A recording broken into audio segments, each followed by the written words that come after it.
तो अब आप ये समझो कि चलाता कैसे है ये शरीर, चलता कैसे है। ये इस सिस्टम में बना हुआ है कि हवा नाक से अंदर जाती है और प्राण है यहाँ पर। एक प्राण, मुख्य प्राण जिसको कहा गया, वो हृदय को चलाता है। ऐसे ढुकढुकी ऐसे चलती रहती है, ऐसे चलती रहती है, और वही बंद हो जाती है तो समझो कि जैसे साइकिल की हवा निकल गई, जैसे वो ढौकनी होती है। अब इस समय तो नहीं है, लेकिन कहीं कहीं मिल जाता है गाँव में, कि जिससे गर्म करते हैं वो समझो कि यानी चमड़े का बना हुआ होता है। वो ऐसे जब करो तो हवा भर जाता है, वो फिर हवा निकलता है तो आग जलती है, तो लोहा को गर्म करके पिटाई करके औजार बनाते हैं। तो ऐसे ढुकढुकी चलती रहती है, ऐसे ढुकढुकी। और ये प्राणों को जो हवा नाक देता है, वो इससे जो जुड़े हुए हैं अन्य प्राण हैं, जो इस शरीर को चलाते हैं, वो चलते हैं। बहुत 10 प्रकार के प्राण बताए गए, सब जगह जगह पर अपना काम करते हैं। यह समझो कि बहुएँ चलती हैं, जब मुँह खुलता है, जमुआई आती है, नींद आती है, और समझो कि भोजन को पचाते हैं, मल को निकालते हैं, मूत्र को निकालते हैं, ये प्राण ही सब काम करते हैं। यह और चलते कैसे हैं, इनका खुराक कैसा है, इनका खुराक यही हवा है, हवा। और यह हवा और यह प्राण और ये जितने भी शरीर के अंग हैं, ये जितने भी हैं, आप ये समझो, चाहे काम हो, चाहे क्रोध हो, चाहे लोभ हो, चाहे मोह हो, चाहे अहंकार हो, चाहे मन हो, चाहे चित्त हो, चाहे बुद्धि हो, ये सब क्या हैं, ये जड़ हैं। जड़ किसको कहते हैं? जो एक जगह से दूसरी जगह जा न सके, वो जड़ होता है। जैसे एक पेड़ में जड़ होती है, पेड़ एक जगह दूसरी जगह नहीं जा सकता अपनी इच्छा अनुसार, तो वो जड़ कहलाता है। अब इसको चेतन कौन करता है, इसको ताकत कौन देता है कि जाता है? यही जीवात्मा, जो इन्हीं दोनों आँखों के बीच में बैठी हुई है। जहाँ बैठी है उसको अष्टदल कमल कहा गया, उसको 10वां द्वार कहा, संतों ने पिंडी 10वां द्वार बताया। वो तीसरा तेल वहाँ पर ये जीवात्मा बैठी हुई है, और वहीं से शरीर को चलाती है, और वही जड़ और चेतन की गांठ लगी हुई है। अब आप ये समझो कि ये शरीर एक तरह से जड़ जैसा, आत्मा इसको चेतन की हुई है। प्रभु जो है वो चेतन है, उसकी चेतनता से यानी जीवात्मा इस शरीर को चलाती है। तो अब आप ये समझो प्रेमी कि हवा जो होती है, हवा लेकर के प्राणों को देती है, और प्राण चलते हैं, और तब ये जीवन चलता है। तो यह दाहिने नाक और बाएं नाक से हवा जाती है और आती है। जो सुराख हैं ये दाहिनी तरफ, ये सूर्य हाथ जिसको राइट साइड कहते हैं, ये लेफ्ट साइड बाईं तरफ, ये 2 सुराख हैं। ये एक बार में एक नाक से अच्छी हवा जाती है, और उसी समय दूसरे नाक के सुराख से गर्म हवा निकलती है, गंदी हवा निकलती है। ये दोनों अपना काम बराबर जारी रखते हैं। इनका समय होता है, समय समय से बदलते रहते हैं। जब इनका बदलने का समय होता है, 5-7 मिनट लगता है, तब ये समझो नाक से, दोनों नाक से दोनों काम करते हैं ये। तो ये समझो कि नाक ये है।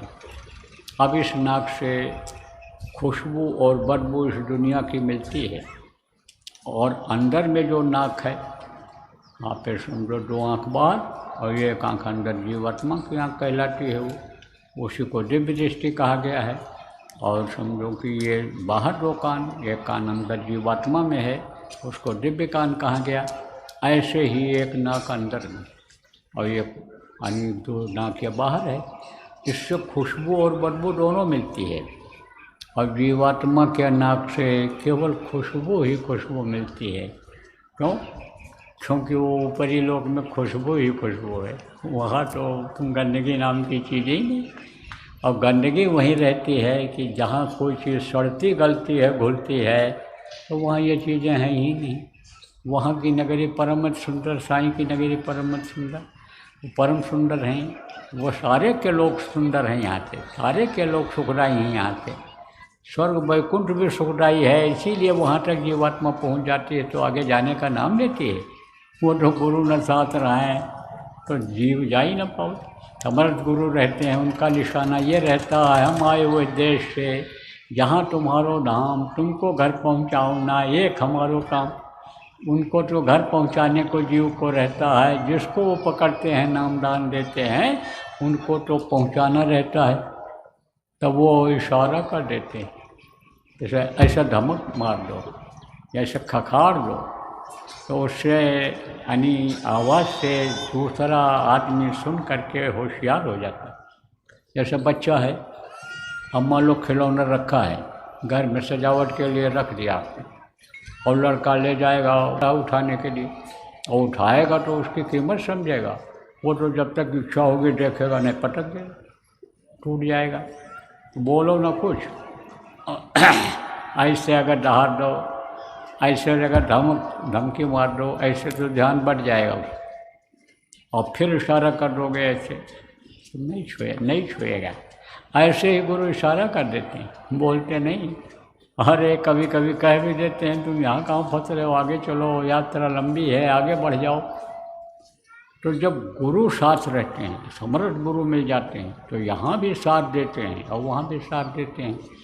तो अब आप ये समझो प्रेमियों कि 3 आँख 3 कान 3 नाक, सुमिरन ध्यान भजन 3 कीजिए, और 5 नाम 5 रूप 5 स्थान 5 की आवाज़, यह मैंने आपको बताया। अब दूंगा नामदान, लेकिन नामदान देने से पहले आपसे ये निवेदन करूँगा कि हाथ जोड़कर विनय हमारी, और तजो नशा बनो शाकाहारी, छोड़ो व्यभिचार बनो ब्रह्मचारी, और सतयुग लाने की करो तैयारी। सतयुग आएगा, कलयुग में ही, कलयुग जाने कलयुग में सतयुग आने का प्रमाण मिलता है। लिंग पुराण के 40वें अध्याय में लिखा है, सूर सागर में लिखा है, जगन्नाथ दास कूड़िया किताब में लिखा है।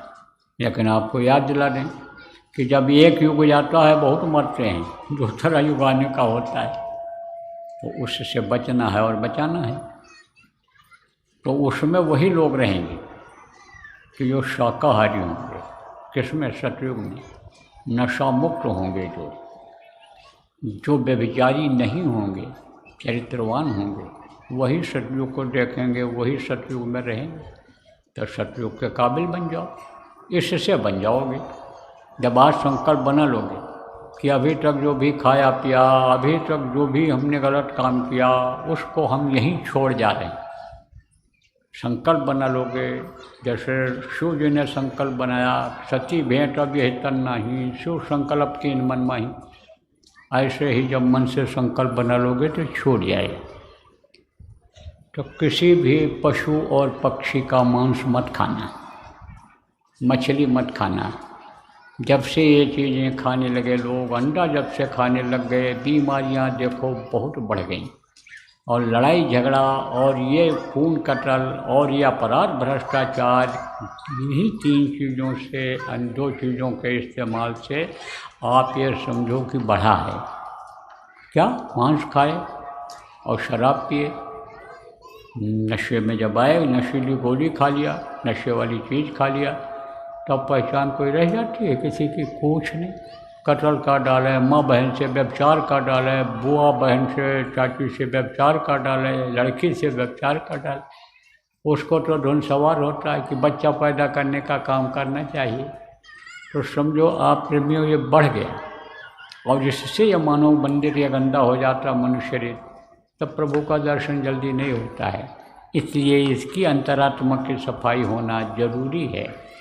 तो मांस मत खाना, मछली मत खाना, अंडा मत खाना, शराब मत पीना, और दूसरी औरत के साथ पूरा कर्म मत करना।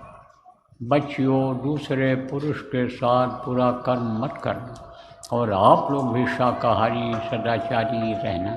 बाकी आपके लिए कोई रोक टोक नहीं।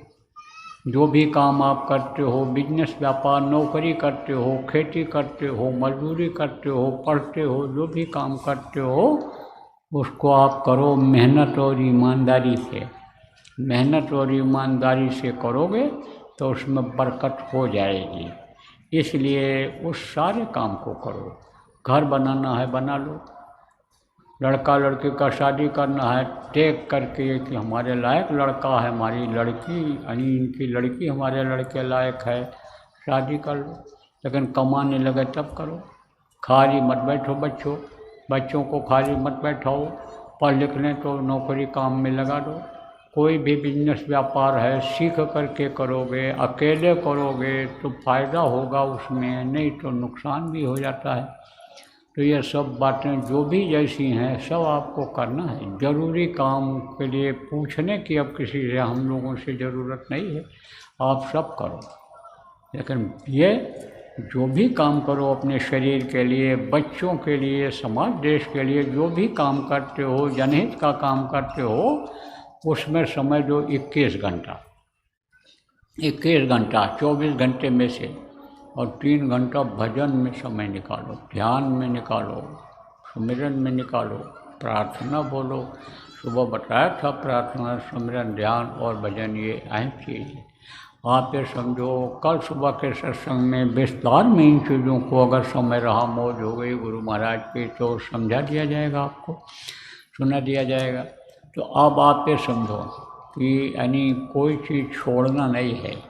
ना आपको कपड़ा बदलना है, ना आपको दाढ़ी बाल बढ़ाना है, ना आपको सिर दाढ़ी बाल मुड़वाना है, ना आपको जाति धर्म छोड़ना। जहाँ रहते हो वहीं रहो, समाज में जिसके साथ रहते हो वहीं रहो, व्यवहार उनके साथ अच्छा बनाओ, लेकिन उस चक्कर में मत पड़ो। जातिवाद में, भाईवाद में, भतीजावाद में, एरियावाद में, भाषावाद में, नक्सलवाद में, आतंकवाद में, माओवाद में मत फंसो। इन सारे बात से अलग रहो, मानववाद ले आओ, मानवता ले आओ, प्रभुवाद ले आओ। जो उसने बनाया इंसान, इंसान से मोहब्बत करो, जीवात्मा से मोहब्बत करो। आप उसके शरीर से मोहब्बत प्रेम न करो, उसके कहने में मत फंसो। इसमें ये ज़रूर कहता हूँ। तो देखो प्रेम, आपको नामदान देता हूँ, जो नाम बोलूँगा आप बोलना, और जब मैं बोलना बंद कर दूँगा तो आप भी बोलना बंद कर देना, और फिर आपको समझाऊँगा। बैठो, मारो पालथी।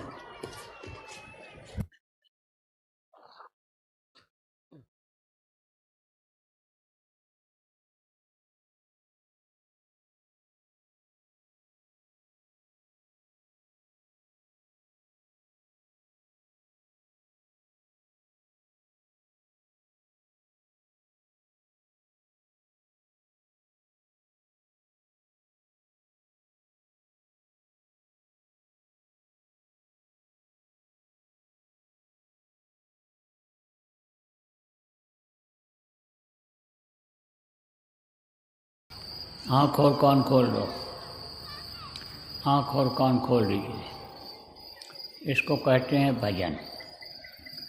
इसी तरह से भजन करना रहेगा। तो यहाँ तो 10 मिनट बैठाया, समय कम होने के कारण। रात में आप लोग करना, और श्रद्धा विश्वास के साथ अगर करोगे तो आपको फ़ायदा दिखाई पड़ेगा। और यहाँ पर जो लोग आए हो, आप लोग को बराबर टारगेट ये बनाओ कि आज हमारी जीवात्मा ये बंधन से मुक्त हो जाए, ये इस जड़ चेतन को छोड़ करके और ये चेतन लोक में जाने लग जाए। ये आप लोग सोचो, विचार करो और टारगेट बनाओ इसका। तो अब इस कार्यक्रम का होगा समापन। समापन एक प्रार्थना में बोलूँगा, उसके बाद हो जाएगा। लेकिन उससे पहले एक बात जो अभी आए हो आपको बता दें, जिन लोगों को किसी भी तरह की तकलीफ़ रहती है, कोई भी मोटी बात समझो, दैहिक दैविक भौतिक कोई भी तरह की तकलीफ़ है, उनके लिए वो झंडा लगवा दिया गया है। हमसे किसी को कुछ अब कहने की ज़रूरत नहीं। इतने आदमियों की हम कहाँ तक सुन पाएंगे, सबको बता पाएंगे। झंडे के पास वहाँ चले जाओ, वहाँ आपको मिलेंगे सेवादार, और वो बताएंगे करना क्या रहेगा। हम बता देते हैं, चलो हाथ जोड़ना, प्रणाम करना और अंतर में अपनी तकलीफ़ कहना और कहना कि हमारी तकलीफ़ ठीक हो जाए, तो आपको आराम मिलने लगेगा। जिसकी जैसे श्रद्धा होगी, विश्वास होगा, जैसा प्रेम होगा, जिस तरह का अनिसंदोख कह पाएगा भाव होगा, उसी हिसाब से सबको फ़ायदा होगा। 2 आना 4 आना से लेकर के 16 आना तक फ़ायदा दिखाई पड़ने लगेगा। लेकिन एक शर्त रहेगी। क्या शर्त रहेगी? कि सुमिरन ध्यान भजन रोज करना रहेगा। उससे कर्म कटेंगे, उससे सफाई होगी। और सफाई अगर नहीं होगी तो फिर गंदगी जब रहेगी तो फिर उस गंदगी की सज़ा मिलेगी। जैसे देखो, कोई साफ सुथरा शहर है तो ये वहाँ का नियम बना दिया जाता है कि कूड़ा तुम अपने घर का झाड़ो निकालो, लेकिन जगह जगह न फेंक दो, दरवाजे के पास न फेंक दो, रोड के किनारे न फेंक दो। जब गाड़ी आवे कूड़े की तो उसमें डाल दो। और अगर नहीं ऐसा करोगे तो जुर्माना होगा, सज़ा होगी।